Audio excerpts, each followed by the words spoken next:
আমি একবার পরীক্ষা করব তুমি কেমন ভগবান, তুমি কিসের ভগবান। হরি বল। বৃন্দাবনের মাটিতে আজকে ভগবান খেলা খেলছে, আর সেই সময় পরীক্ষা করতে এসেছে কি গো? স্বয়ং পরম ব্রহ্মা। তো ভগবান আজকে খেলা খেলছে গো, খেলেতে খেলেতে গো ভগবান খেলছে। তোমাদের যদি ইচ্ছা হয় খেলো, নাচেত খেলতে হবে না। খেলাতে খেলাতে নন্দ কিশোর,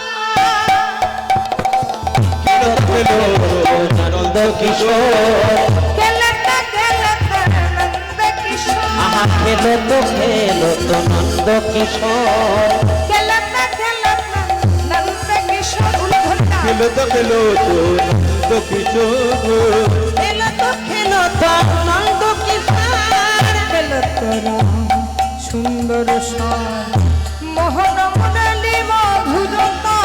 খেলো তোরা সুন্দর সার মোহন মুরলী মধুরতা। খেলা তোরা সুন্দর সার মোহন মুরলী মধুরতা।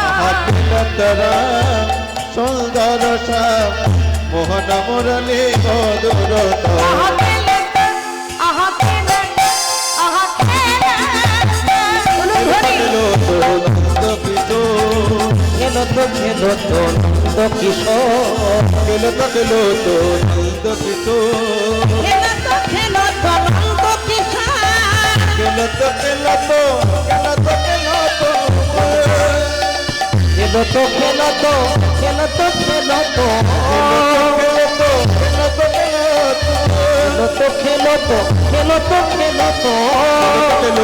নন্দ কিশোর, খেলো তো নন্দ কিশোর, খেলো তো নন্দ কিশোর।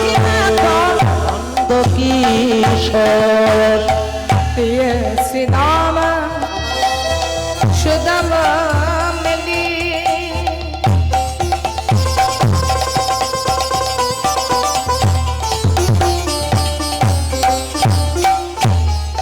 দেখো তপন তনয়া তীরেতে খেলি রে।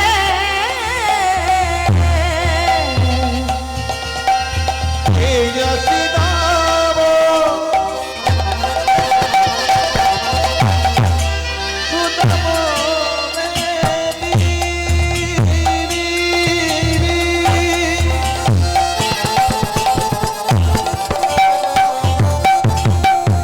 আমার তপন তনয়া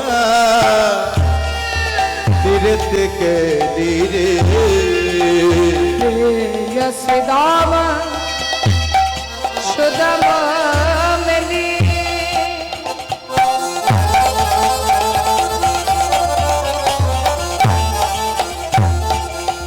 তপন তনয়া তীরেতে খেলি রে। প্রিয় শ্রীদাম সুদাম মেলি,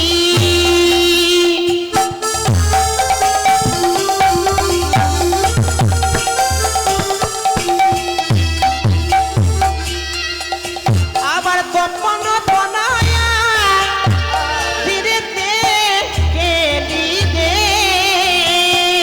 বলে শ্যামলে অবলি ওই ধবলি শ্যামলি বলে শ্যামলি অবলি আহা ধবলি শ্যামলি আওদি আওদি, করে চলত কান্দি রে। খেলো তো খেলো তো খেলো তো নন্দ কিশোর, খেলো তো নন্দ কিশোর, খেলো তো খেলো তো খেলো তো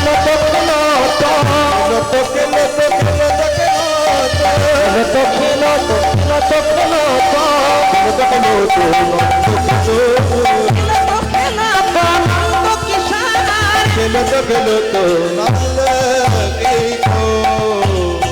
अगर मनी गवा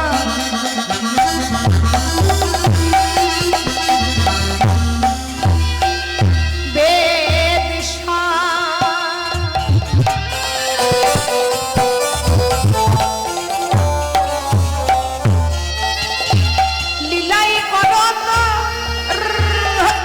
হয়ে দাদা বাবা হই হই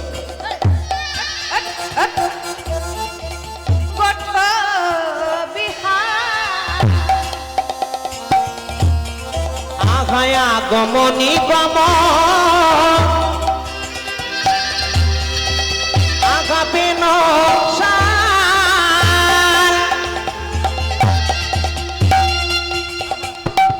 খেলাই করত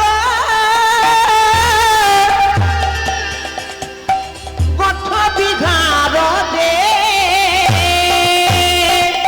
আগমনী গম লীলায় কটক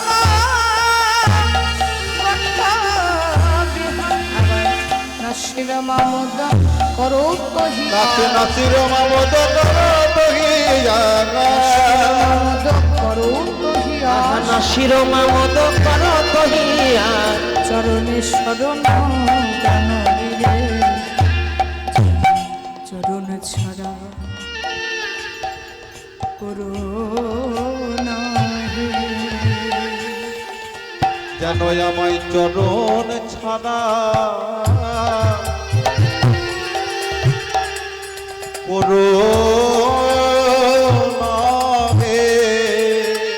যেন আমায় জনম ছাড়া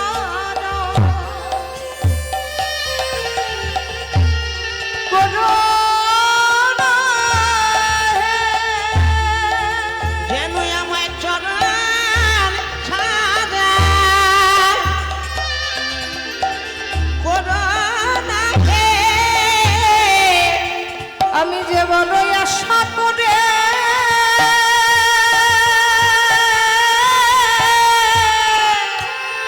হরি বল হরি বল তোমার চরণে এসেছি মাধব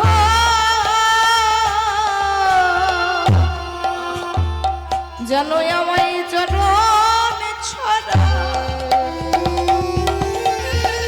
করো না হে। বলো আশা করে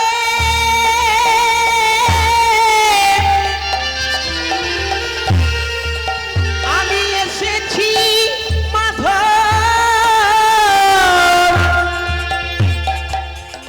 আমায় চরণ ছাড়া করো না হে। আমি যে বড় আশা করে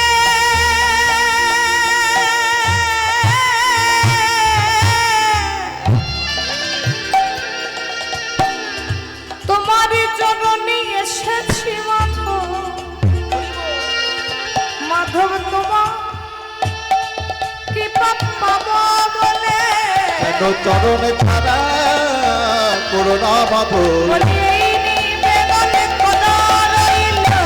আর কৃপা পাবো বলে এই মিনতি করা রইল। ও তোমার কৃপা পাবো বলে এই মিনতি করা রইল। পাবো বলে এই মিনতি করা রইল। তোমার কৃপা পাবো বলে যেন আমায় চরণ ছাড়া করো না হে। খেলা খেলছে আমার প্রাণ গোবিন্দ। এবার খেলা খেলতে খেলতে হলো কি ব্রহ্মা মনে মনে চিন্তা করলো কৃষ্ণ আজ তোমায় পরীক্ষা করার জন্য আমি এসেছি কোথায় বৃন্দাবনের মাটিতে। আজকে তোমায় পরীক্ষা করে তবে আমি যাব। এই বলে করলো কি গো মা যেই না সখাদের সঙ্গে খেলা খেলছে পরম ব্রহ্মা চুপি চুপি গিয়ে গোবিন্দের নবলক্ষ ধেনুকে চুরি করে গিরি গোবর্ধনের পাহাড়ের গুহার মধ্যে রেখে দিল। এই, বাচ্চাগুলো তো চিৎকার করছে একটু দেখুন। যেই নবলক্ষ ধেনুকে চুরি করে গিরি গোবর্ধনের পাহাড়ের গুহায় রেখেছে কিছুক্ষণ পর গোবিন্দ মনে মনে চিন্তা করছে আমি তো খেলা খেলছিলাম আমার গাভীগুলো গেল কোথায়। ও বুঝেছি তবে মনে হয় যমুনায় জল পান করতে গিয়েছে। ধবলি শ্যামলি ধবলি কাউকে দেখতে পাচ্ছেন? যেই না যমুনার ধারে গিয়েছে সেই গাভীদেরকে দেখতে এসে দেখছে সখার আবার নেই। ব্রহ্মা সে সখাদেরকে চুরি করে করেছে কি না গিরি গোবর্ধনের পাহাড়ের গুহায় রেখেছে। ভগবান মনে মনে চিন্তা করলেন, তবে কি সখারাও পিপাসায় প্রাণ ফেরে যাচ্ছিল বলে জলপান করতে গিয়েছে? আমায় না বলি তো কেউ কোনোদিন কোথাও যায় না, একবার দেখি তো। যেই যমুনার ধারে গিয়েছে, না সখাদের দেখতে পাচ্ছে না তা গাভীদের দেখতে পাচ্ছে। এবার মনে মনে চিন্তা করছে, নিশ্চয়ই দুরাচারী কোনো মানুষের কাজ। দেখি একবার ধ্যানস্থ হই। যেই না গোবিন্দ ধ্যানস্থ হয়েছে, সঙ্গে সঙ্গে দেখছে সেই যমুনার তীরে তীরে ব্রহ্মা অট্ট হাসি হাসছে। গোবিন্দ সঙ্গে সঙ্গে বলছে, ব্রহ্মা তোমার অহংকারে তুমি জ্বলে পুড়ে মরবে। তুমি আমায় পরীক্ষা করতে এলে? ব্রহ্মা, যাকে আমি সৃষ্টি করলাম তাকে তুমি চিনতে এলে? আবার নাভিমণ্ডল থেকে তোমায় সৃষ্টি করলাম, তোমার হাতে তুলে দিয়েছিলাম 5টা বাণ, মদন মদন শোষণ স্তম্ভন মোহন। তোমাকে বলেছিলাম 5টা বাণ নিয়ে তুমি জগৎ সংসার সৃষ্টি করো। তুমি মদনকে সৃষ্টি করে 5টা বাণ দিয়েছো। আমার নাভিমণ্ডল থেকে সৃষ্টি হয়ে তুমি আমার সন্তান হয়ে তুমি আমাকে পিতাকেই চিনতে চাইলে। তবে দেখো আমি কে আর তুমি কে। ভগবান কৃষ্ণ করলেন কি গো, সঙ্গে সঙ্গে নিজের নোমটি ছিঁড়ে মাটির মধ্যে ফেলে দিলেন। আর যেই না মাটির মধ্যে ফেলেছেন, আবার 9 লক্ষ ধেনু, আবার সখাগণ সৃষ্টি করে দিয়েছে। ব্রহ্মা মনে মনে চিন্তা করছে, বাবা এ আজ যাই হোক সৃষ্টি করতেও জানে। আমি হরণ করলাম, এ তো বেটা আবার সৃষ্টি করে দিল, চলো আমি আবার হরণ করব। আবার 9 লক্ষ ধেনুর দল সখা দিকে আবার হরণ মানে চুরি করে আবার গিরি গোবর্ধনের পাহাড়ে রেখে এসেছে। এইভাবে সৃষ্টি করছেন ভগবান, আর ব্রহ্মা হরণ করছেন, সৃষ্টি করছেন, হরণ করছেন। 9 বার যখন হয়ে গেল, ব্রহ্মার মনে প্রশ্ন জাগলো, তাই তো এতবার যে চুরি করে নিয়ে গেলাম, ওই দেখে আসি তো সেই গুহাতে আর জায়গা আছে কিনা।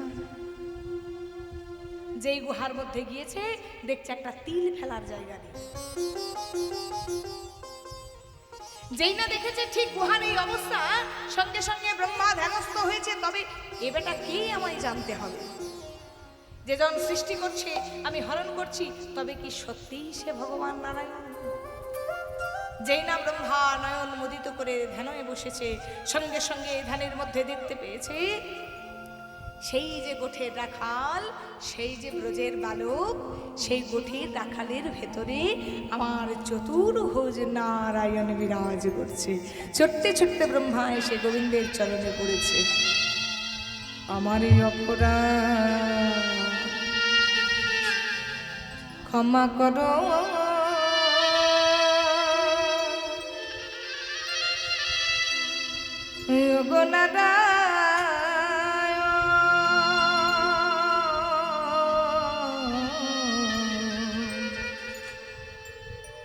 তোমার নাভি কমলে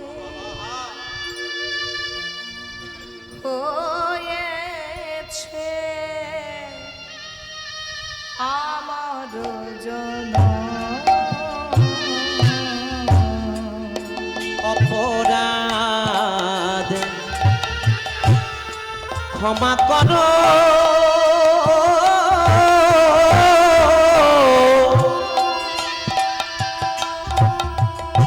ও গো প্রভু নারায়ণ।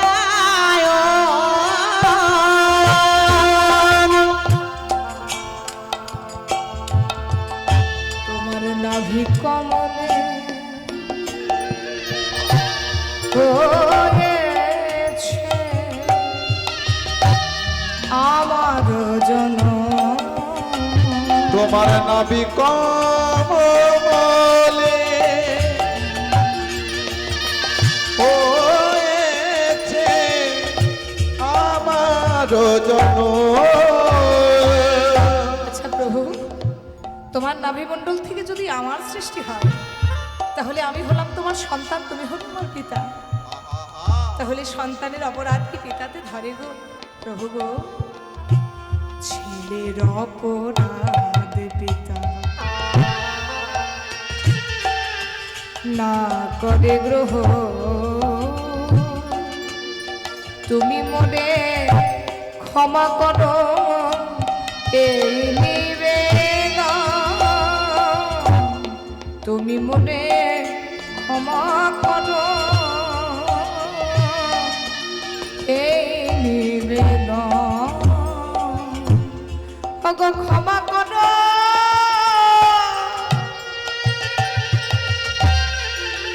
গঠবি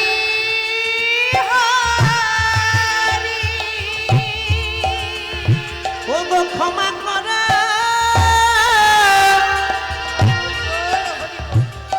গোঠবি হারি আমি তব চরণে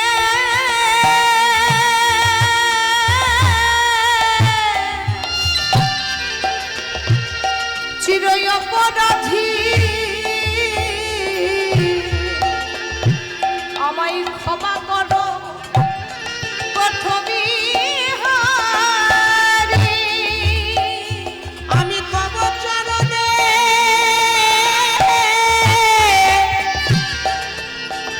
অপরাধী আমায় ক্ষমা করে গোঠবি হারি আমি তব চরণে চিরই অপরাধী আমায় ক্ষমা করো গঠবি আমি তব চরণে চিরই অপরাধী আমায় ক্ষমা করো গোঠবি হারি উত্তর পাইয়া ব্রহ্ম ভাবিলেন মনে,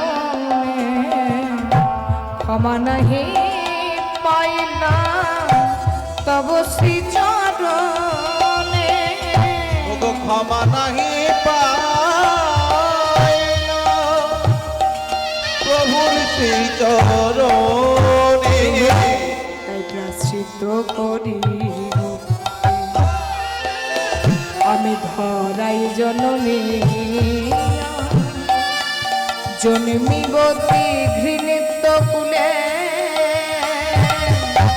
পাষণ্ড হইয়া জন্মিব যতি ঘৃণিত কুলে পাষণ্ড হইয়া হগো দয়াময় হগো নারায়ণ হগো কৃপাময় হগো দয়াময় আমায় ক্ষমা করো প্রভু আমি তব চরণে অপরাধী আমি তোমায় চিনতে এসেছিলাম তোমায় বুঝতে এসেছিলাম আমি তোমার চরণে অপরাধ করেছি ব্রহ্মা তুমি যদি আমার চরণে অপরাধ করতে আমি তোমায় ক্ষমা করতাম কিন্তু তুমি অপরাধ করেছ আমার ভক্ত চরণে এই অপরাধের সাজা তোমায় পেতে হবে আমি তোমায় অভিশাপ দিলাম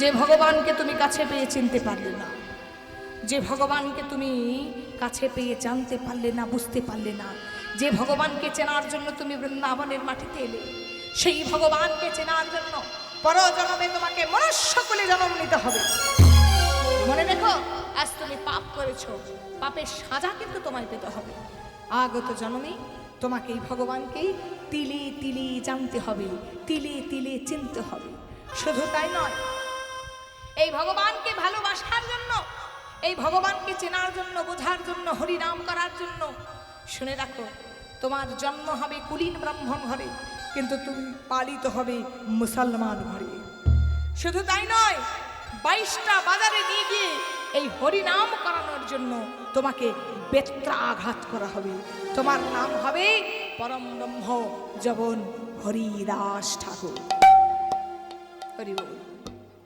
এই যে অপরাধ করে ফেললো ব্রহ্মার এই ছোট্ট ফুলের জন্য ব্রহ্মার এই ছোট্ট অপরাধের জন্য পরবর্তী জন্মে জন্ম নিল বাংলাদেশের যশোর জেলা গো হরি বল সেই যশোর জেলায় মনোহর চক্রবর্তী উজ্জ্বলা দেবীর গৃহে কেমন কপাল দেখুন ভগবানের অভিশাপে জন্ম নিয়েছে বাংলাদেশের যশোর জেলায় হ্যাঁ গো কুলীন ব্রাহ্মণ ঘর মনোহর চক্রবর্তী আর উজ্জ্বলা দেবী তো যে ঘরে জন্ম নিয়েছে মা কপালের দোষে ভাগ্যের দোষে যেদিন ছেলেটার 3 দিন বয়স সেদিন পিতৃবিয়োগ ঘটে গেল মারা গেল তার বাবা।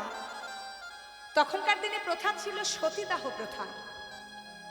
যদি স্বামী মারা যেত, সে স্বামীর চিতাতে একেবারে জীবন্ত স্ত্রীকে ঝাঁপ দিতে হতো, তারও দেহটাকে পরিত্যাগ করতে হতো। সেটাকে বলা হতো সতীদাহ প্রথা।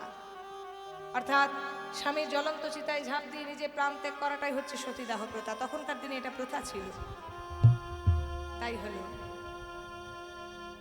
সমাজের কোনো মানুষ মেনে নিল না, জেনে নিল না, বুঝে নিল না সেই 3 দিনের ছোট ছেলেটির কথা। কেউ একবারের জন্য মুখ ফুটে বললও না যে তার মাকে আর আগুনের মধ্যে ঝাঁপ দিতে হবে না গো, কারণ তার কোলে এখনো আতুর ঘরে ছোট্ট ছেলে রয়েছে। এটাই হচ্ছে সমাজ। পরের ক্ষতিতে কোনো দিন ব্যথিত হয় না। যেদিন নিজের ক্ষতি হয়, নিজের কষ্ট হয়, সেদিন বুঝতে পারে যন্ত্রণা, আঘাত, কষ্ট কি। সমাজের দণ্ডমুণ্ড কর্তারা বিধির বিধান দিয়ে দিল। কি বিধান? ওই ছোট্ট ছেলেটাকে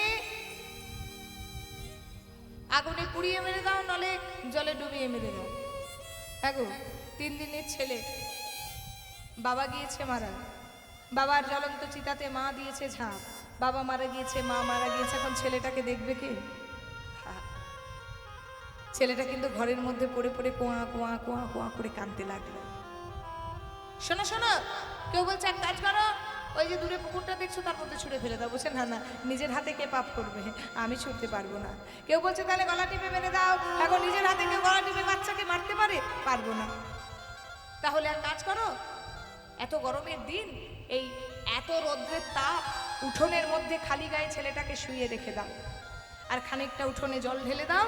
সে জলের ভাপ আর আগুনের তাপ দুটো মিলিয়ে মিশে নিতাই গৌর হরি বল। ছোট্ট ছেলেটি একাই আতুর ঘরে কোয়া কোয়া করে কাঁদছে। কেউ একবারের জন্য ছেলেটাকে এসে কোলে নিল না। ওগো শুনছো, এই ছেলেটাকে যদি কেউ কোলে নেয়, তাকে পর্যন্ত সমাজচ্যুত হতে হবে। চারিপাশে সবাই ওকে মেরে দেখছে, কিন্তু ছেলেটার কি সাহস হচ্ছে না একবার বুকে তুলে নিতে। মামা মামা করে ছেলেটা যখন গরম উঠোনের মধ্যে শুয়ে শুয়ে কাঁদেছে, রাখে হরি তো মারে কে, আর মারে হরি তো রাখে কে। ছেলেটা যখন কাঁদছে বাবা, সেই সামনের রাস্তা দিয়ে পেরিয়ে যাচ্ছে একজন মুসলমানের লোক, হাবিবুল্লাহ দর্জি। তার স্ত্রী আমিনা বেগম শত চেষ্টা করে বহু বছর বিবাহ হয়ে গেছে, কিন্তু তার কোলে একটা সন্তান দিতে পারেনি। তার সেই সন্তানহারা অতৃপ্ত পিতৃ হৃদয়টা কেঁপে উঠল। যেই না শুনতে পেল একটা শিশুর ডাক কোয়া কোয়া করে কাঁদছে, চমকে উঠলো হবিবুল্লাহ দর্জি। কি একটা শিশু কাঁদছে মনে হচ্ছে। হবিবুল্লাহ দর্জি যখন উকি মেরে দেখছে শিশুটি কোয়া কোয়া কোয়া করে কাঁদছে। ওগো, এই যে বাড়িতে কে আছো, ওকে কোলে তুলে নাও। ও যে উঠোনে গরমের মধ্যে পুড়ে ছাই হয়ে যাবে, ওর যে কষ্ট হবে, গায়ে ফোস্কা পড়ে যাবে। ওগো, কে গো, ওর মা কোথায়? ওর কেউ নেই, ওর বাবাও নেই, ওর মাও নেই। ওর বাবা মারা গিয়েছে, আর আমাদের হিন্দু ধর্মের রীতি অনুযায়ী স্বামী মারা গেলে স্ত্রীকেও জ্বলন্ত চিতায় উঠতে হয়। তাই বাবা মারা গিয়েছে, মাও মারা গিয়েছে, এ জগতে ওর কেউ নেই। আচ্ছা, তবে তোমরা কোলে নাও। আমরা কোলে নিলে সমাজচ্যুত হতে হবে। সমাজে যদি থাকতে হয় তাহলে ছেলেটাকে কোলে তুললে হবে না। হো, এটা বুঝি তোমাদের হিন্দু সমাজের রীতি? আহা, ধন্য যায় ধেক যায় তোমাদের হিন্দু সমাজকে। এই ছেলেটাকে কোলে নিলে সমাজচ্যুত হতে হবে? আচ্ছা ঠিক আছে, তোমাদের না হয় সমাজচ্যুত হবার ভয় আছে, কিন্তু আমি তো জাতিতে মুসলমান, আমি তো হিন্দু নই। তাহলে আমি যদি ছেলেটাকে কোলে নিই, তাহলে তো আমার সমাজচ্যুত হবার ভয় নেই। সেই হবি মোল্লা দর্জি দীর্ঘদিন ধরে চেষ্টা করেও যখন সন্তান দিতে পারেনি তার স্ত্রীর কোলে, একবার আব্বাজান ডাকটা শুনতে পারেনি, আদর করে সেই ছেলেটাকে কোলে তুলে নিয়েছে। ওরে কে বলেছে তোর কেউ নেই? আজ থেকে আমি তোর বাবা, আজ থেকে আমি তোর মা। ছেলেটাকে কোলে নিয়ে ছুটতে ছুটতে আনন্দ করে গিয়েছে কোথায়? তার স্ত্রী আমিনা খাতুনের কাছে। আমিনা, আমিনা, আমিনা, কি হয়েছে গো? এত চিৎকার করে ডাকছো কেন? আমিনা, আমিনা, একবার দরজাটা খোলো, দেখো তোমার জন্য কি নিয়ে এসেছি। আমিনা যেই না বাবা দরজাটা খুলেছে, সঙ্গে সঙ্গে চমকে গিয়েছে। এ কি গো, হে কি, হে তুমি কার ছেলেকে নিয়ে এসেছো? ছেলেটা কে? কোথা থেকে নিয়ে এসেছো? আমিনা, দেখো আমিনা, একবার মুখের দিকে তাকিয়ে দেখো, কি সুন্দর একটা ফুটফুটে ছেলে। আহা, সত্যি তো তাই, কি সুন্দর ছেলে গো, কি সুন্দর দেখতে। হ্যাঁ গো, এ নিশ্চয় কোনো ভালো ঘরের ছেলে। তুমি ওকে কেন নিয়ে এসেছো? আমিনা, আমিনা, তুমি না প্রতিদিন আল্লাহর কাছে দোয়া মাগতে? আমিনা, তুমি না প্রত্যেক দিন আল্লাহর কাছে নয়নের জল ফেলেছ একবার মা ডাক শোনার জন্য? আমিনা, আল্লাহ দোয়া করে এই সন্তানটিকে, এই ছেলেটিকে আমাদের খুলে দিয়েছে। আমিনা, কি গো, তুমি পারবে না তোমার সমস্ত মাতৃত্বের ভালোবাসা দিয়ে ছেলেটাকে তোমার কোলে তুলে নিতে? কি গো, তুমি পারবে না তোমার সমস্ত মাতৃত্বের স্বাদ এই ছেলেটাকে নিয়ে মিটিয়ে নিতে? আমিনা, কি গো, তুমি তুমি কথা বলছো না কেন? ওগো স্বামী,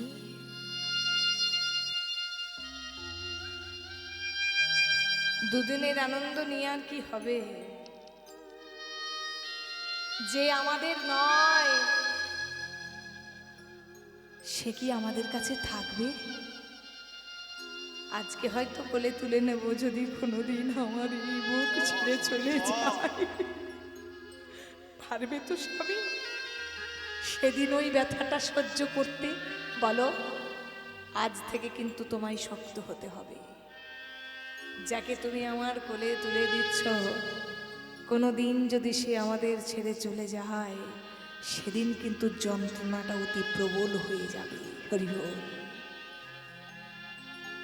ওগো আমিনা, দেখো কি সুন্দর ছেলে, তুমি আর কান্নাকাটি করো না আমিনা। আজ থেকে আমি ওর বাবা, আজ থেকে তুমি ওর মা। ওকে সবাই হারিয়ে দিয়েছে আমিনা, ওর বাবা মারা গিয়েছে, ওর মা মারা গেছে, সমাজ ওকে হারিয়ে দিয়েছে। তাই আমাদের এই ছেলেটা আজ থেকে আমি নাম দিলাম হারেশ। হারেশকে বুকে তুলে নিয়েছে আমিনা, আদর করে বুকে জড়িয়ে ধরে তার গায়ে হাত বোলাচ্ছে। ওরে সোনা, রে বাছা, কে বলেছে তোর কেউ নেই? আমি তোর মা আছি, আমি তোর মা, উনি তোর বাবা, এ জগতে তোর সবাই আছে। নিতাই গৌর হরি হরি বল, হরি বল, হরি বল। হারেশ মুসলমান ঘরে আমিনার কোলে বড় হচ্ছে। এদিকে হারেশের বাবা হবিমুল্লাহ দর্জি ছিল খাঁটি মুসলমান, 3 ওয়াক্ত করে নামাজ পড়তো বাবা। প্রত্যেক দিন যেত নামাজ পড়ার জন্য মসজিদে। আর এদিকে হারেশ করতো কি বাবা, আস্তে আস্তে ছোট থেকে যখন বড় হচ্ছে, তার শিরায় শিরায় ভেজে আছে কিন্তু কৃষ্ণ নাম, রক্তে রক্তে মিশে আছে কৃষ্ণ প্রেম। তাই তার মসজিদে যেতেও ভালো লাগতো না, আর আল্লাহকে ডাকতেও ভালো লাগতো না। সে করতো কি, যখন একটু জ্ঞান হলো, তুলসী মন্দির প্রদক্ষিণ করতো, তুলসীর মাটি কপালে নিয়ে তিলক করে পাড়ার সমস্ত মুসলমানকে ডেকে, বাচ্চা বাচ্চা ছোট ছেলেদিকে ডেকে সবাইকে বলতো, ওরে তোরা টুপি পরিস না, তোরা লুঙ্গি পরিস না, একবার ধুতি নিয়ে, একবার নামামুলি নিয়ে আমার সঙ্গে একবার দুটি বাহু তুলে বলে ওঠ, হরে কৃষ্ণ, হরে কৃষ্ণ, কৃষ্ণ কৃষ্ণ, হরে হরে, হরে রাম, রাম রাম হরি হরি হরিশ। কেউ জানুক বা না জানুক, আমি তো জানি তুই কোন ঘরের ছেলে। তুই তো হিন্দু ঘরের ছেলে। তোর মুখে কি আর আল্লাহর নাম বের হয়? তবু বাবা সমাজ ভালো নয়, সমাজ কিন্তু মেনে নেবে না বাবা। চল আমার সঙ্গে তুই নামাজ পড়তে যাবি। হারেশকে হাতে ধরে তার বাবা নামাজ পড়তে নিয়ে গেছে। তার বাবা মসজিদের ভেতরে নামাজ পড়ছে, আর হারেশ মসজিদের এক কোণে বসে বসে গাইছে কৃষ্ণকে সব কৃষ্ণ কে সব সুধা মাখা এই না একবারে জপরে মধু মাখা এই না কৃষ্ণ কেশব কৃষ্ণ কেশব সুধা মাখা এই নাম জপরে মধু মাখা এই নাম কৃষ্ণ কেশব কৃষ্ণ কেশব সুধা মাখা এই নাম জপরে মধু মাখা এই বল কৃষ্ণ কেশব কৃষ্ণ কেশব সুধা মাখা এই নাম হরি নাম মধু মাখা এই নাম এই নাম জপরে জপরে জপরে রসনা জপরে জপরে জপরে জপরে রচনা জপরে জপরে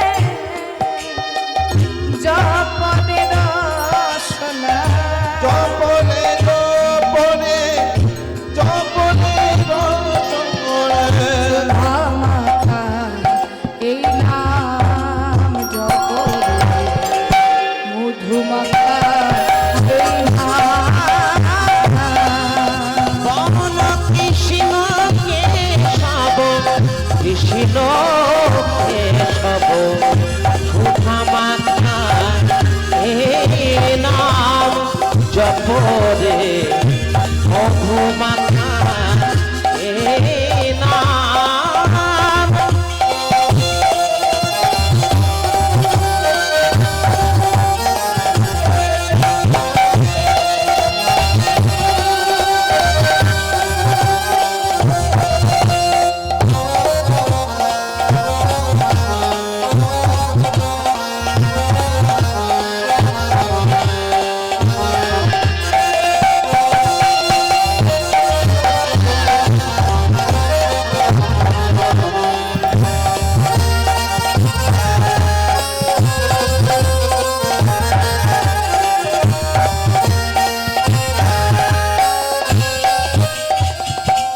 এই নাম জপ ভুলো আপনারে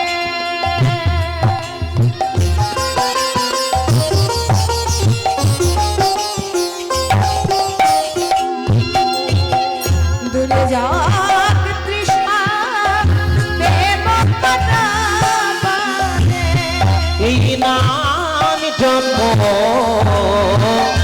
ভুলো আপনারে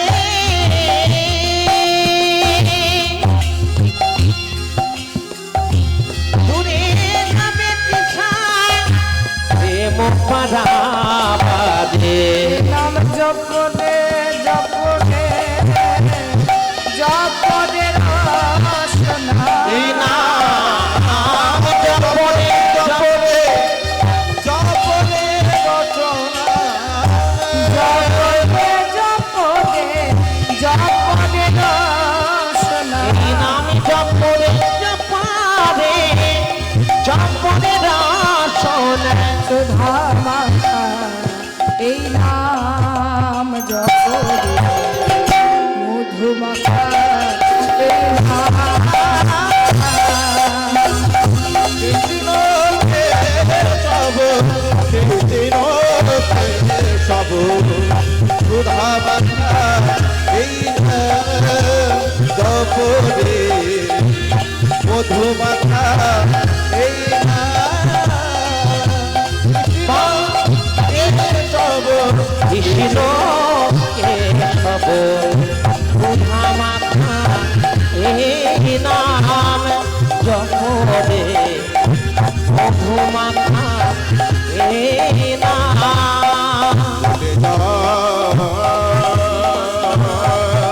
এই নাম জপরে মধু মাখা এই নাম জপরে মধু মাখা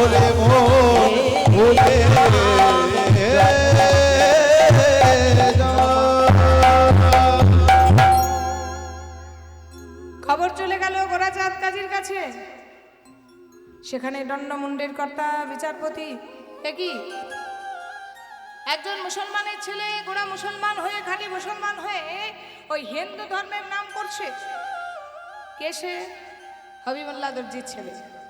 হবিবুল্লাহ দর্জিকে ডেকে এনে বলছে, শোনো হবিবুল্লাহ, ভালো করে শুনে রাখো, খাঁটি মুসলমান হয়ে গোড়া মুসলমান হয়ে যদি হিন্দু কাফেরের নাম করে তোমার ছেলে, তাহলে শোনো, যেদিন তোমার ছেলের মুখ থেকে ওই হিন্দু কাফেরের নামটা শুনবো, সেদিনই তোমার সামনে তোমার ছেলেকে কতল করে দেবো। আরিস, শুনেছিস তো বাবা, আমরা মুসলমান, মুসলমান হয়ে যদি হিন্দু ধর্মের নাম করি, তবে যে আমার চোখের সামনে থেকে কতল করবে বাবা। তুই ওই নামটা ছেড়ে দে বাবা, তুই ওই নামটা ছেড়ে দে। না না বাবা, হ্যাঁ আমি তো নাম ছাড়তে পারবো না। দেখ বাবা হারিস, আমার কথা না হয় তোর মায়ের কথা একবার ভাব, তোর মায়ের কথা ভেবে একবার ওই নামটা ছেড়ে দে। চল আমার সঙ্গে নামাজ পড়বি। না না বাবা, আমি সব কিছু পারবো কিন্তু আমি নামাজ পড়তে পারবো না। সব কিছু পারবো কিন্তু আমি কৃষ্ণকে কোনোদিন ভুলতে পারবো না। নাম ছাড়া আমি নিজে বাঁচতে পারবো না।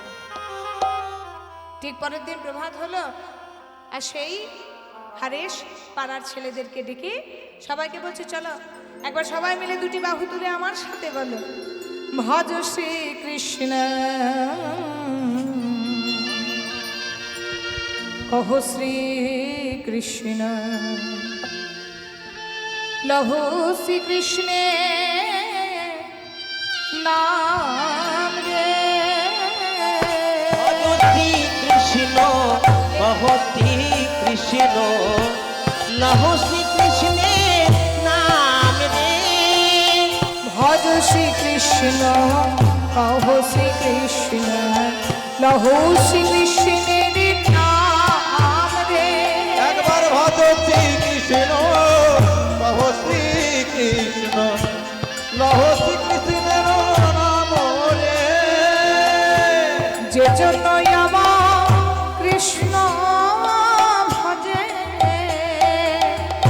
সে হয় আমার প্রাণ রে। যেজন্য আমার কৃষ্ণ ভজে, সে হয় আমার প্রাণ রে। যে জন্য আমার কৃষ্ণ ভজে,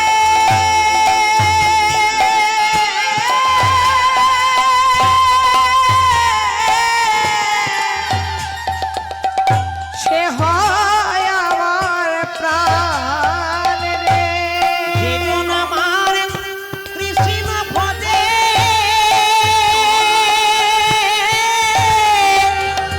সে হয় আমার প্রাণ রে। ভজ শ্রী কৃষ্ণ কহ শ্রী কৃষ্ণ লহু শ্রী কৃষ্ণের নাম রে। ভজ শ্রী কৃষ্ণ কহ শ্রী কৃষ্ণ কহ শ্রী কৃষ্ণের নাম রে। একবার ভজ শ্রী কৃষ্ণ কহ শ্রী কৃষ্ণ লহু শ্রী কৃষ্ণের নাম রে।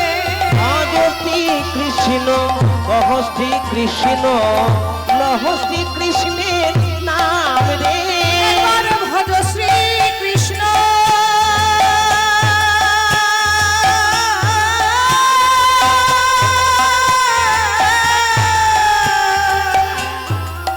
লহ শ্রী কৃষ্ণ কহ শ্রী কৃষ্ণের নাম আহা কহ শ্রী কৃষ্ণের নাম রে আহা কহ শ্রী কৃষ্ণের নাম রে কহ শ্রী কৃষ্ণের নাম রে তাই গৌর হরি কৃষ্ণ কহতি কৃষ্ণ নহ শ্রী কৃষ্ণের নাম রে হুজুর আপনি মানা করেছেন তার সত্ত্বেও কিন্তু ওই হিন্দু কাফেরের নাম করছে কে ওই যে বেটা হবিবুল্লাহ আগরজির ছেলে হারেস ঠিক আছে যাও চারজন পেয়াদা যাও চারজন পেয়াদা গিয়ে ওই হারেসকে দড়ি দিয়ে বেঁধে নিয়ে আসো এবার চারজন পেয়াদা মিলে দুজন হারেসকে বেঁধেছে আর দুজন হাত দুটো ধরেছে আর যেই না দুজন কোমরে দড়িটা বেঁধেছে হবিবুল্লাহ আদরজি যখনই কাজ থেকে ফিরছে তখনই দেখছে তার ছেলে হারেসকে বেঁধেছে এ কি গো হে কি আমার ছেলেটাকে এমন করে দড়ি দিয়ে বেঁধেছো কেন তুমি জানো না তোমার ছেলেকে মানা করা সত্ত্বেও ওই হিন্দু কাফেরের নামটা গাইছে আমাদের সঙ্গে মসজিদ যায় না আমাদের সঙ্গে কবরে মাটি দিতে যায় না ওই হিন্দু ধর্মে মরা ফেলায় ওই মরা ফেলার নাম নিয়ে তোমার ছেলে মেতে আছে সবাই বলছে বলো হরি বলো হরি বলো হরি এই হিন্দু কাফেরের নামটাকে ছাড়াতে হবে তোমার ছেলেকে বেঁধে নিয়ে যেতে বলেছে তোমার ছেলেকে এই মুহূর্তে বেঁধে ঘোড়া চাঁদ কাজীর কাছে নিয়ে যাবো না না না না ওকে বেঁধে নিয়ে যাও না হারিস হারিস হারিস তোকে আমি আগেই মানা করেছিলাম বাবা যে তুই ওই কৃষ্ণ নামটা করিস না আমি জানি কেউ জানুক না জানুক আমি জানি তুই ব্রাহ্মণ ঘরের ছেলে কুলীন ব্রাহ্মণের রক্ত তোর শরীরে মিশে আছে তোর শরীরে শিরায় শিরায় ভেজে আছে কৃষ্ণ রক্ত রক্তে মিশে আছে কৃষ্ণ প্রেম বাবা ওরা তো তোকে বুঝবে না ওই সমাজ যেমন তোকে ছুঁড়ে ফেলেছিল আজকেও তুই যদি এই সমাজের কথা না শুনিস এই সমাজও কিন্তু তোকে ছুঁড়ে ফেলে দেবে বাবা ওরে হারিস তুই ওই কৃষ্ণ নামটা ভুলে যা বাবা হারিসের মা আমি না ছুটে ছুটে এসে হারিসের হাত দুটো ধরে বলছে হারিস হারিস তোর বাবার কথা শুনতে হবে না হারিস তুই একবার আমার মুখের দিকে তাকিয়ে দেখ তো বাবা আচ্ছা হারিস আমি কি তোকে নিজের মায়ের মতন কোনোদিন ভালোবাসিনি একবার আমার নয়নে নয়ন দিয়ে তাকাতো বাবা একবার নয়নে নয়ন দিয়ে তাকিয়ে একবার বলতো বাবা আমি তোকে পেটে ধরিনি কিন্তু আমি তোকে নিজের মায়ের থেকে কি কম ভালোবেসেছি তোর বাবার কথা শুনতে হবে না হারিস কিন্তু তুই আমার কথা শোন বাবা তুই আজ থেকে আর কৃষ্ণ নামটা করিস না মাগো তুমি আমার হাতে ধরেছো আমি তোমার চরণে ধরে বলছি মা আমায় সব কিছু ভুলতে বলো কিন্তু আমায় ভুলিতে বলো না কৃষ্ণ নাম হরি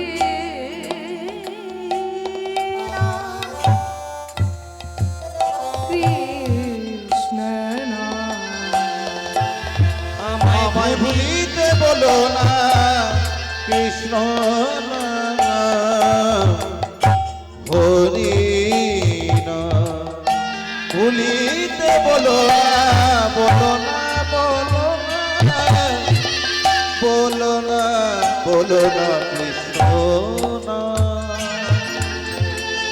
নামে বুক ভরে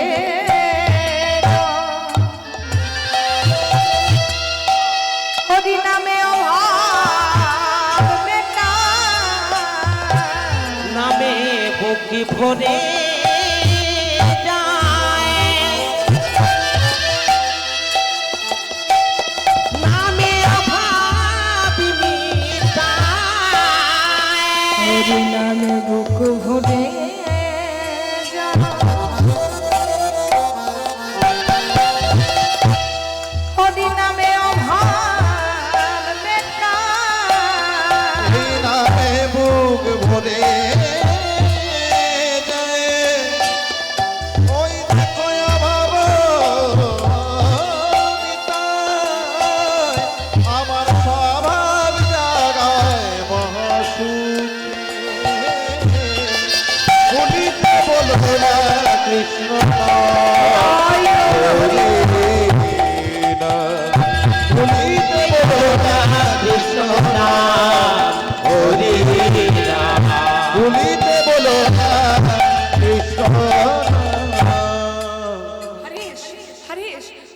তোকে বেঁধে নিয়ে যাচ্ছে বাবা।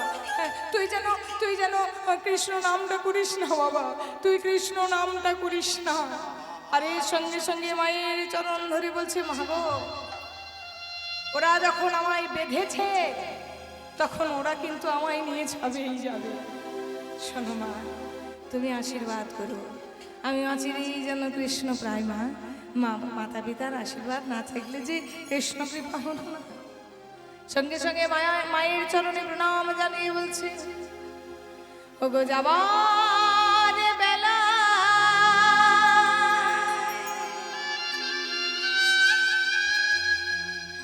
একটি কথা শুধুই বলে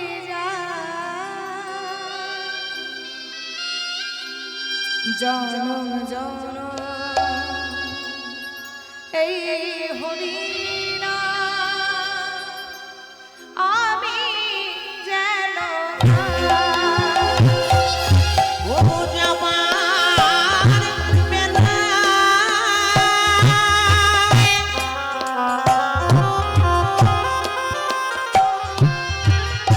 একটি কথা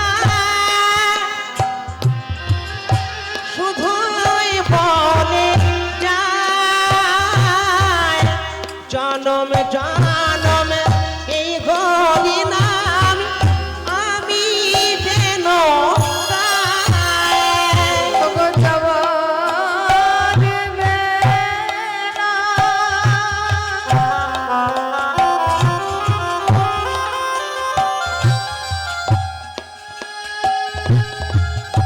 একটি কথা শুধুই বলে যায়, জনম জনম এই হরিনাম আমি যেন গাই। ও যাবার বেলায় একটি কথা শুধুই বলে যায়, জনম জনম এই হরি নাম আমি যেন গাই। ওগো যেদিন আমি থাকব না, যাব গো বহু দূরে। সেদিন আমি থাকিব না আর যাব গো বহু দূরে। যেদিন আমি থাকব না, যাব গো বহু দূরে। সাজের প্রদীপ জ্বালিয়ে দিও কৃষ্ণ নামের সুরে।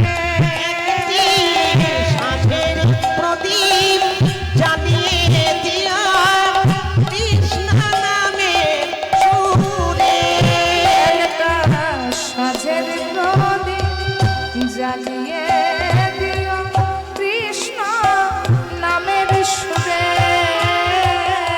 সাথের প্রদীপ জ্বালিয়ে দিয়া কৃষ্ণ নামের সুরে। ওগো আমি চলে যাই, শুধুই বলে যাই। ওগো আমি চলে যাই, শুধুই বলে যায়। ওগো আমি চলে যাই, শুধুই বলে যাই। আমি চলে যাই, শুধুই বলে যায়। সবার ক্ষমা মাঝে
कपि जननी जन्म भूमिश्च सर्वदपि गरियोषि ভগবান জন ও গো মা জননী জন্মভূমি জন্মভূমি আমি চলে যা আমি চলে হরিশ, যাই হরিশ, যাস না বাবা যাস না আমি চলে যা আমি চলে যাই এই যে দুটো পেয়াদা মিলে বাঁধবে আর দুটো পেয়াদা মিলে টানবে আর দুজন মিলে বেত্রাঘাত করবে চলে যাও ওই পান্ডুয়ার 22 বাজারে বেত্রাঘাত করবে যতক্ষণ না ওই হিন্দু কাফেরের নামটা ছাড়াতে পারছো ততক্ষণ পর্যন্ত কে বেত্রাঘাত করে যাবে দুজন পেয়াদা কোমরে বেঁধেছে গো আর দুজন টানছে আর দুজন পেয়াদা হারেসের শরীরে চাবুকের আঘাত করছে এই বেটা কৃষ্ণ নাম ছাড় হরি নাম ছাড় কৃষ্ণ নাম ছাড় যতবার আঘাত করছে হরেশকে উঠছে বল হরি বল হরি বল হরি বল হরি বল হরি বল হরি বল বলে হরি বল হরি বল হরি বল বলে হরি বল হরি বল হরি বল বল হরি বল হরি বল হরি বল বল হরি বল হরি বল হরি বল बोले हरि बोले हरि बोले हरि बोल बोल हरि बोल हरि बोल हरि এটা কৃষ্ণ নাম ছাড় হরি নাম ছাড় হরি বল কৃষ্ণ নাম ছাড় হরি বল বল হরি বল হরি বল হরি বল হরি বল হরি বল হরি বল বল হরি বল হরি বল হরি মান বল হরি বল হরি বল হরি মান বল হরি বল হরি বল হরি বল হরি বল হরি বল হরি বল হরি বল হরি বল হরি মান বল হরি বল হরি বল হরি মান হরি নাম ছাড় हरि बोल কৃষ্ণ নাম ছাড় হরি বল কন্ন কন্ন যদি যাই মরকা गाए मोर তথাপি বদনে মুই না ছাড়িব কৃষ্ণ নাম জানিব কৃষ্ণ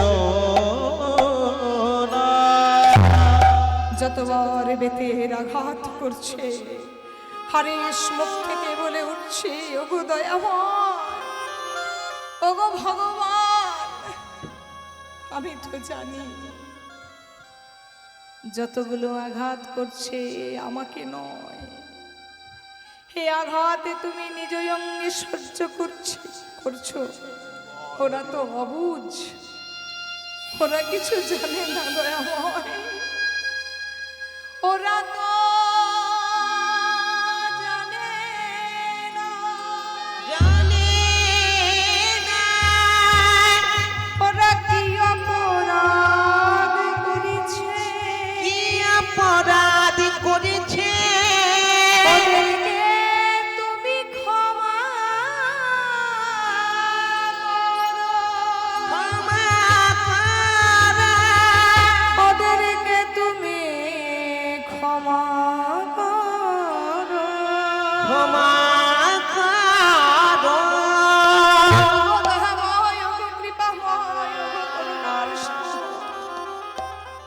ওরা জানে না ওরা কার অঙ্গে আঘাত করছে তুমি ক্ষমা করো প্রভু তুমি নিজ গুণে ওদেরকে ক্ষমা করো এদিকে মুসলমানের পেয়াদারা বলছে হরি নাম ছাড় কৃষ্ণ নাম ছাড় হরি নাম ছাড় কৃষ্ণ নাম ছাড় হরি কৃষ্ণ বলতে বলতে সেই মুসলমানদের হরি নামটা, কৃষ্ণ নামটা সার হয়ে গেল। কৃষ্ণ নাম যদি কেউ গালি দিয়েও করে উচ্চারণ, তথাপি জীবেরও হয় মুক্তির কারণ। কৃষ্ণ নামটা যদি কেউ গালি দিয়ে উচ্চারণ করে বাবা,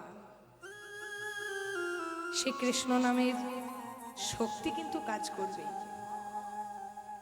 আগুনে যদি আপনি হাত দেন, তাতে ইচ্ছাকৃত হাত দেন আর অনিচ্ছাকৃত হাত দেন, তাতে বাচ্চা হাত দিক আর বুড়ো হাত দিক, আগুনে হাত দিলে যেমন হাতটা পুড়বে, তথাপি কৃষ্ণ নামটা যে যেভাবেই করুক না কেন, কৃষ্ণ নামের শক্তি কিন্তু কাজ করবে। আগুনের দাহিকা শক্তি যেমন কাজ করে, তেমন কৃষ্ণ নামের পাওয়ারটাও কাজ করে। এর প্রমাণ হচ্ছে অজামিল। ভাগবতে জলজান্ত যার প্রমাণ আছে, সৎ ঘরের সৎ ব্রাহ্মণের ছেলে হচ্ছে অজামিল। বড় পণ্ডিত অজামিল, বড় যোদ্ধা অজামিল, কিন্তু তার স্বভাবটা ছিল একটা দিকে খারাপ। সে আবার মাঝে মাঝে পতিতালয়ে যেত। ওই যে বলে সৎসঙ্গে স্বর্গবাস আর অসৎসঙ্গে নরকবাস। ওই পতিতালয়ে যেতে যেতে একদিন পতিতা রমণীর প্রেমে পড়ে, তাকে তার প্রলোভনে পড়ে তাকে বিবাহ করে বসলো। এবার অজামিল যখন তাকে বিবাহ করে বসলো, তার পিতার সামনে এসে দাঁড়িয়েছে, তার বাবা তাকে ঘর ছাড়া করে দিয়েছে, ত্যায্য পুত্র করে দিয়েছে। রাজার ছেলে অজামিল, ব্রাহ্মণের ছেলে অজামিল। ব্রাহ্মণের ছেলে হয়ে যদি পতিতালয়ের মেয়েকে বিবাহ করে, এখনকার সমাজ মানলেও তখনকার সমাজ কিন্তু মানবে না, মানতো না। দূর হয়ে যা, আমার চোখের সামনে থেকে দূর হয়ে যা, খবরদার এখানে আসবি না। অজামিল তার স্ত্রীর হাতটা ধরে গ্রামের শেষে একটা পাতার কুটির তৈরি করলো। এর বাড়ি তার বাড়ি, এখানে ওখানে কাজের সন্ধান করে বেড়াচ্ছে, কোথাও কাজ পাচ্ছে না। সমাজচ্যুত হয়ে গেছে অজামিল। এবার পেট ভরাতে তো হবে বাবা। মনে মনে চিন্তা করলো, এবার চুরি বিদ্যা শুরু করতে হবে। হরি বল। অজামিল চুরি করতে লাগলো। একটা দুটো তিনটে চারটে বাচ্চা হচ্ছে, আস্তে আস্তে সংসারের সদস্য সংখ্যা বাড়ছে। চুরি করতে করতে মনে মনে ভাবছে, এটা তো চাহিদা পূরণ হচ্ছে না, তাহলে আমাকে ডাকাতি করতে হবে। ছেলেপুলেদের নিয়ে, একে তাকে নিয়ে একটা ডাকাতের দল তৈরি করল। অজামিল ডাকাতি করতে করতে একটা বড় সড়ো ডাকাত হয়ে গেল। এত বড় মাপের ডাকাত হলো যে ঘোড়ার পিঠে চড়ে ডাকাতি করতে যেত। তার ঘোড়ার আওয়াজ যখন পেত, তখন সবাই বলতো, চুপচাপ সোজা বেটা, নাহি তো অজামিল ডাকাত আ জায়গা। 10টা 20টা গায়ের মানুষ ভয়ে থরথর করে কাঁপত। কার? অজামিলের ভয়ে। একদিন কৃপা হয়ে গেল সেই অজামিলের গৃহে। এক সাধু বাবা একদিন বৃন্দাবনের পথে যেতে সেই অজামিলের গ্রামে প্রবেশ করেছে। আর সেই সাধু বাবা একটা ছোট্ট বাচ্চাকে জিজ্ঞেস করেছে, হ্যাঁ রে বাছা, এদিকে শোন তো। হ্যাঁ রে বাবা, আচ্ছা তুই আমার একটা উপকার করতে পারিস? আমি তো সাধু বাবা মানুষ, বৈষ্ণব মানুষ, তো আজকে পথে যেতে যেতে অন্ধকার ঘনিয়ে এসেছে, এবার রাত্রি গভীর হবে, তত অন্ধকার গাঢ় হবে। তো আজকে যদি তোদের গ্রামে একটা ভালো কোনো বৈষ্ণবের বাড়ি বা বড় ভক্তের বাড়ি পাওয়া যেত, তাহলে সেই ভক্তের বাড়িতে রাত্রিটা যাপন করতাম। এবার সেই সাধু বাবাকে দেখে সেই দুরন্তবার ছেলে বলছে, এই যে সাধু বাবা, তুমি ভক্ত বাড়ি খুঁজছো? এই গ্রামের শেষ মাথা থেকে দেখবে একটা পাতার কুটির আছে, সেটা এই গ্রামের সবচেয়ে বড় ভক্তের বাড়ি, সেটা হচ্ছে অজামিল ভক্তের বাড়ি। ঠিক আছে বাবা, খুব উপকার করলি বাবা। অজামিলের বউ আছে বাড়িতে, অজামিল গেছে ঘোড়ার পিঠে চড়ে ডাকাতি করতে। অজামিলের বাড়ির সামনে এসে দাঁড়িয়েছে, ভবতি ভিক্ষাং দেহি মাতো। কে কে এসেছে? যেই না অজামিলের স্ত্রী দরজাটা খুলেছে, সঙ্গে সঙ্গে দেখছে এক পরম বৈষ্ণব। প্রণাম। আহা, এতদিন কত পুরুষ আমার দরজায় এসেছে, আজও এক পুরুষ আমার দরজায় এসেছে, কিন্তু তাদের চেয়ে অনেক তফাৎ এই পুরুষের মধ্যে। আহা, আমার মতন ঘরে, আমার মতো ডাকাতের ঘরে বৈষ্ণবের পদার্পণ।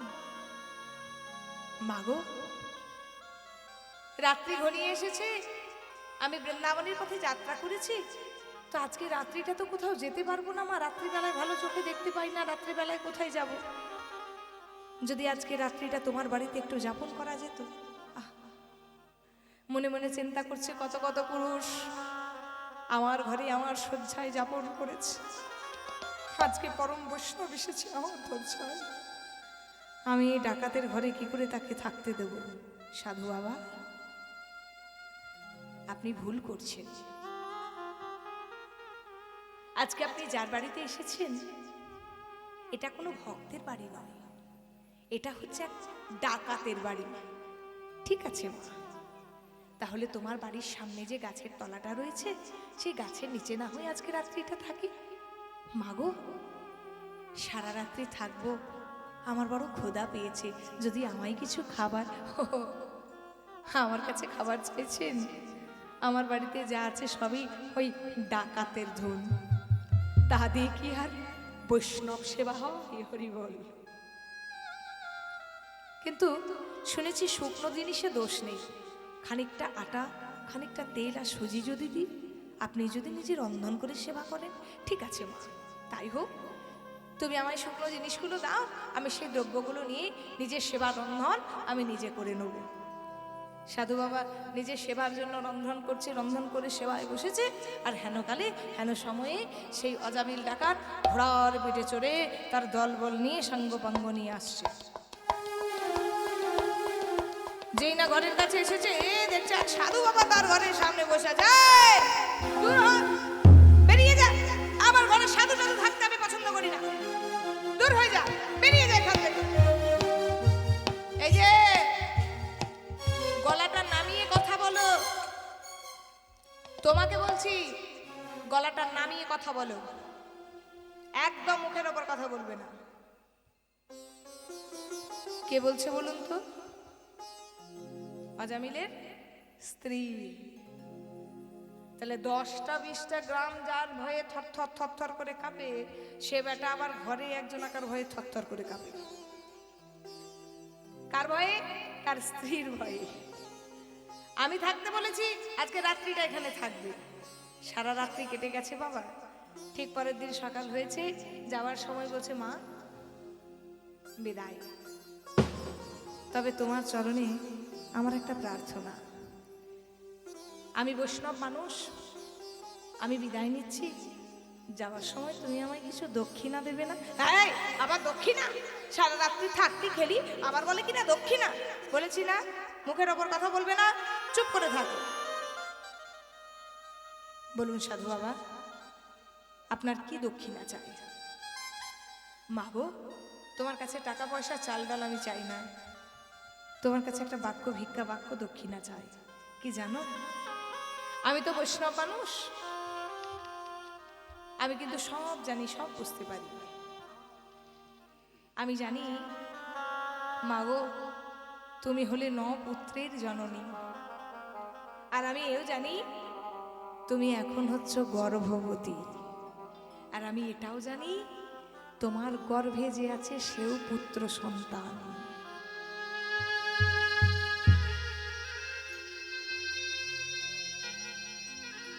শুধু তোমার কাছে আমার একটাই প্রার্থনা, তোমার গর্ভে যে সন্তানটা আছে, তুমি যেন তার নাম রেখো নারায়ণ। ছোট্ট ছেলে গর্ভ থেকে ভূমিষ্ঠ হয়েছে, তার মা আদর করে নাম রেখেছে নারায়ণ। অজামিল সারাদিন ডাকাতি করে, চুরি করে, কুকর্ম করে, বাড়িতে এসে শুধু তার নয়নের মণি হয়েছে নারায়ণ। সর্বক্ষণ নারায়ণকে কোলে নিয়ে থাকে, সর্বক্ষণ ডাকে নারায়ণ নারায়ণ নারায়ণ। ঘরের ছোট ছেলে দেখবেন বাবা মায়ের নয়নের মণি হয়। দেখতে দেখতে সেই দিনটাই সে উপস্থিত হলো মা,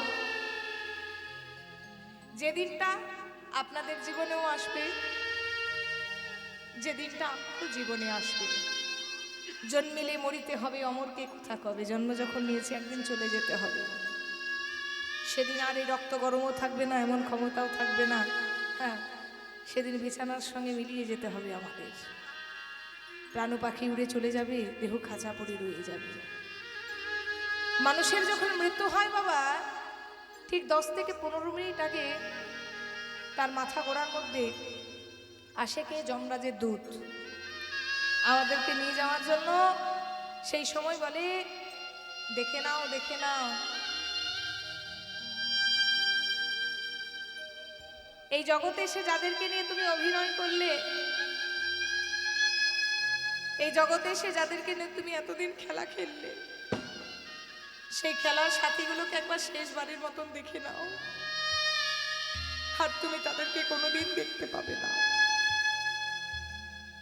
দেখবেন মৃত্যুর 10 থেকে 15 মিনিট আগে মানুষের বাকরুদ্ধ হয়ে যায়, সে আর কথা বলতে পারে না, শুধু চারিদিকে তাকিয়ে তাকিয়ে আপন মানুষগুলোর দিকে তাকিয়ে থাকে।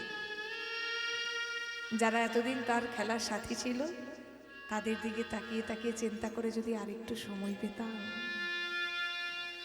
ঠিক অজামিল চারিদিকে তাকিয়েছে, তাকাতে তাকাতে যেই না দেখছে তার ছোট ছেলেটা নারায়ণ উঠোনের মধ্যে খেলা করছে। সঙ্গে সঙ্গে যমরাজের দূত বলছে, চলো এবার তোমার সময় শেষ। যমরাজের হাতটা ধরে বলছে, দাঁড়াও দাঁড়াও দাঁড়াও, এতক্ষণ যখন অপেক্ষা করেছো আর একটু দাঁড়াও। ওরে দাঁড়া রে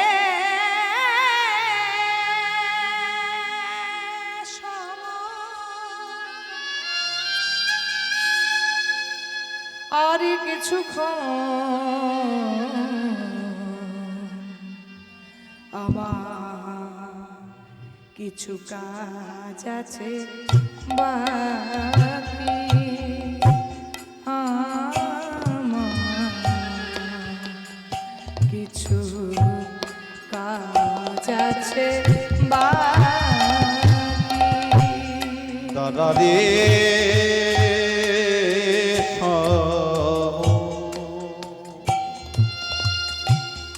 আর কিছু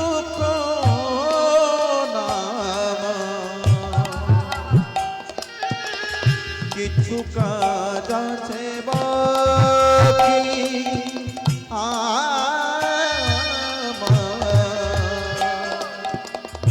কিছু কাজ আছে বাকি। আমার ইয়াগি নামাজে ছোট্ট নারায়ণ বিরাজে, আমার আঙ্গিনার মাঝে নারায়ণ বিরাজে, আমার আঙ্গিনার মাঝে নারায়ণ বিরাজে। ওই দেখে আমার আঙ্গিনার মাঝে ছোট্ট নারায়ণ বিরাজে, তারে আমি দেখি কিছু কাজ আছে বাকি, কিছু কাজ আছে বাকি। আরে সর্ব আর কিছুক্ষণ আমার কিছু কাজ আছে বাকি, আমার কিছু কাজ আছে বাকি। নারায়ণ নারায়ণ নারায়ণ, সঙ্গে সঙ্গে চলে এসেছে কোথা থেকে? বিষ্ণু লোক থেকে বিষ্ণুদূত। এই যে একে নিয়ে যাওয়া হবে বিষ্ণু লোকে না, এ যাবে যম লোকে না, এ আমার প্রভুর না।